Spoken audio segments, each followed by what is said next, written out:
On the news tonight, Federal Executive Council approves additional 5 billion naira for grid projects. As 2023 general elections draw nearer, stakeholders in Nigerian politics collaborate with other advanced class. And Royal Crest Club Ijebu ode takes education to next level, organized debate and essay competition for secondary schools. A pleasant evening to you all out there and happy weekend. This is NTA Ijebu ode News at 7, coming to you from your heritage station. Thanks for joining us. My name is Olamide Adeniji. Here are the details of our package. Royal Crest Club of Ijebu ode organized a debate and essay competition for secondary schools in Ijebu and Remo land as a way of contributing to the development of the educational sector. The debate and essay competition has 12 schools drawn from 6 local government areas of the state and was held at Salamatu Kuku Library in Ijebu ode local government secretariat at Itoru. Correspondent Bumioni was part of the events and now completes the report. How do we know our forefathers were once colonized or enslaved by the Britons? This is true history, and this can help scare up the desire for justice. This can turn into a movement to justice and for history, development, education, and nation. History could be defined as the study of past events, while development is a stage which is likely to change the situation, the current situation. Before I proceed, I would like to define the keyword so as to have a better understanding of the topic. History. History is the study of life in society. Before I proceed, I would like to define the keywords, which are online education, classroom education, and education itself. That was part of the keenly contested debates between the schools represented at the debate. Speaking on the topics, Nigerian history is important to the development of education and online education is better than classroom. The students tried to outdone themselves. At the end of the exercise, winners emerged. The school with the third position, the school coming third, is St. Anthony Grammar School in And the school with the second position is Odogolu Grammar School. While the school with the first position in this category is Ijebu ode Grammar School. Some participants spoke of the lessons learnt and their feelings about the debates. I really feel very good because it is one of the factors that improves the educational sector. It's really a great privilege for me to be here, and because I have gained a lot that being the best in your school doesn't mean you are the best in surrounding schools and neighboring towns around you. My gain in this essay writing teach me a lot and let me to encourage me how to participate in whether in my academic or in my examination. The mayor of the club said the purpose of the exercise was to assist in the upliftment of the sector and help raise the standard. After the exercise, he disclosed that with what he saw, there is hope for the country. According to him, the students impressed him with their choice of words and eloquence. The main purpose is for us to bridge the gap as regards to the education standard, to uplift it, within Ijebu. And when we talk of Ijebu, we're talking about within 9 local governments, okay, which includes Remo. So that's what we're trying to do. I was amazed. I was overwhelmed. And I also attended public school, to be honest with you. And for what I saw today, I can see the bright future of Nigeria, to be honest with you, because at least for those 2 or 3 participants that actually, started earlier, I could see the enthusiasm, I could see the way they marshal their points. Participants were later presented with certificates of participation. In Ijebu ode, Bumioni, NTA News. In the midst of energy crisis, the Federal Executive Council has sustained intervention to improve electricity supply with the approval of additional 5 billion naira for grid expansion projects. This is coming as latest data released by the National Bureau of Statistics suggests more investment must be made in this sector to meet electricity demand. Joshua Ojito completes the report.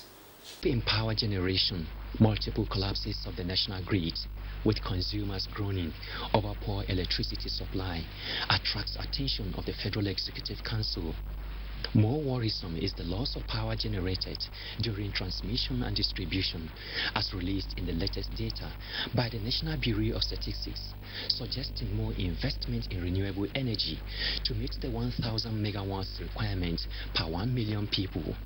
The Power Minister again presents more memos to the Federal Executive Council for upgrade and expansion of the transmission arm for grid stability, and approval speedily granted.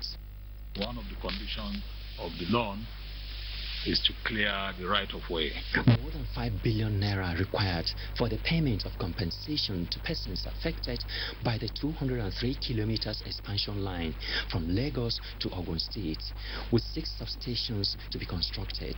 We've never in the history of Nigeria witnessed the level of funding in the power sector and intervention funding. Is it the cement project? Is it the World Bank? IMF? Is it metering? And what have you? So the president on his part has done his best.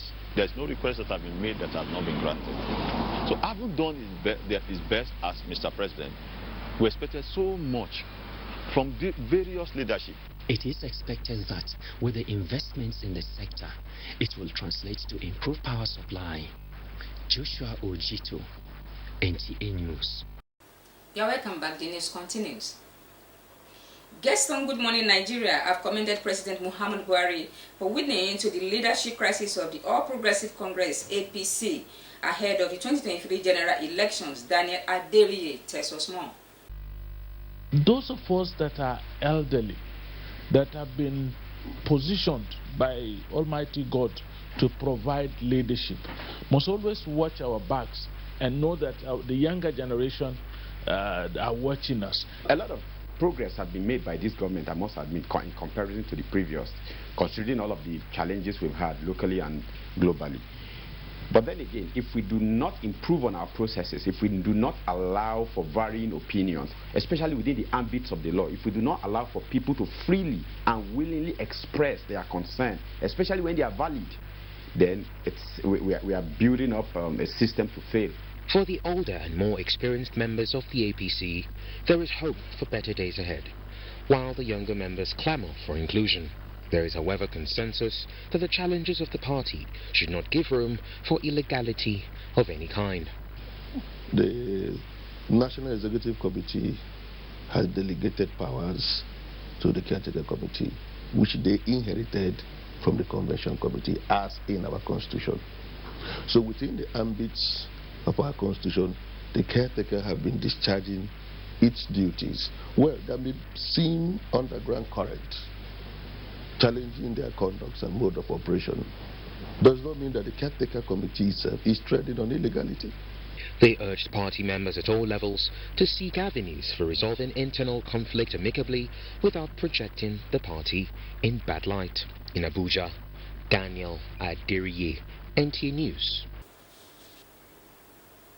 Meanwhile, as the 2023 general elections draw closer, stakeholders in the Nigerian political class have begun collaboration with other advanced class. The latest is the meeting between the leadership of the Inter-Party Advisory Council and some political leaders from China. Timothy Yusuf completes the report. This delegation from the Communist Party of the People's Republic of China's visit to the IPAC National Secretariat in Abuja is a pointer to the existing bilateral relationship between Nigeria and China. Chairman of the Inter-Party Advisory Council, Yabagi Yusuf Sani, believes that the emerging signals on the political horizon are clearly demanding greater level of preparation and strategies on the part of the Council and other strategic key players in the country's democracy project. The affinity that has been developed, over time, with the visit of our president to China, their own president also to Nigeria, I think it can never be more apt, for us to have this engagement. So that is why they are here. Leader of the Chinese delegation to the IPAC leadership highlighted areas of collaboration between the two countries. He assured Nigeria of the needed support in the sustenance of collaborative democracy, which he said is the hallmark of crystallizing human development through economic prosperity, technological advancements, security and integration. Timothy Yusuf, NTA News. In the meantime, the chairman of the People's Democratic Party, PDP Governors Forum, and Governor of Sokoto State, Ali Waziri Tambuwa, has tasked leaders and stakeholders of the People's Democratic Party to stay united in the bid to win the 2023 presidential election. He was speaking at a consultative meeting with chairman of the 36 state chapters of the party in Abuja. Timothy Yusuf is still our guide. Consultations are ongoing among various organs of the PDP and in compliance with the Independent National Electoral Commission INEC guidelines. This meeting between the Sokoto State Governor Aminu Waziri Tambuwal and State Chairman of the PDP is one of such meetings.